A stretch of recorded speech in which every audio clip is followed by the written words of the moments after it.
Hello everyone, welcome back to another video. Today we're checking out the Eweadn S9 Ultra.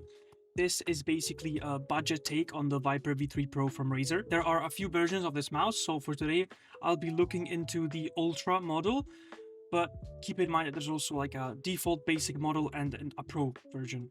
I've been using it for a couple of weeks, and I think after this amount of time I can give you my honest opinion. I'll leave you guys the specs on screen. As you can see, these specs are pretty insane for the price, but let's find out more. In terms of coating, I was honestly really impressed. My hands do sweat quite a bit, especially during long sessions and especially now during the summer. This coating feels extremely solid. I never felt like I needed extra grip tape, which is very good because I don't really like grip tape.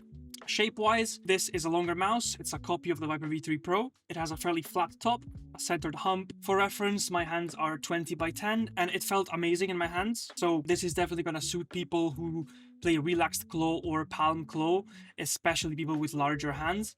If you play fingertip or if you have smaller hands, I would definitely look at some other mouse because this is probably not gonna be for you. Weight-wise, it's about 65 grams stock and around 63-62 grams with dot skates. So honestly, it doesn't feel too heavy in my opinion. Given the size, it feels very balanced, kind of like a 50 grams mouse. The glide was nice and smooth, especially on glass. But with that being said, I wasn't a big fan of the stock skates. I've kept them because of course I had to try them, but they felt a little bit scratchy to use. If you can, I would recommend upgrading to something smoother. You're not gonna be able to find full-size replacements for these, but I'm sure that dot skates are going to be just fine. Clicks and side buttons use Kill White Sword optical switches and they feel really good for the price. They are very snappy.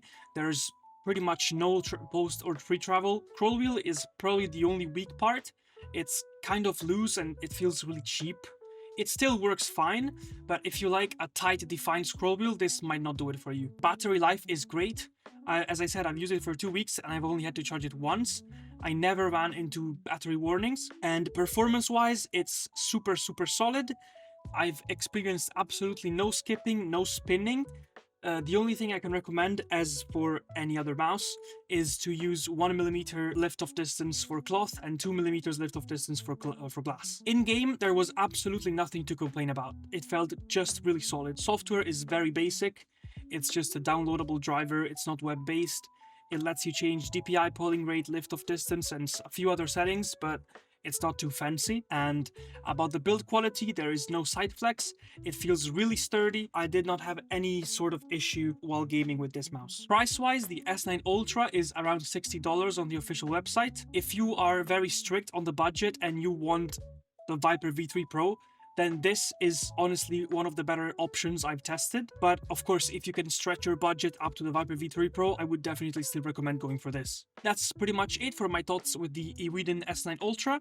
Let me know if you guys have any questions or if there's anything I've missed in the comments. If you enjoyed this video, please drop a like and please subscribe for more reviews. Don't forget to check the description for useful links, and I'll catch you in the next one. Thank you for watching and see you next time.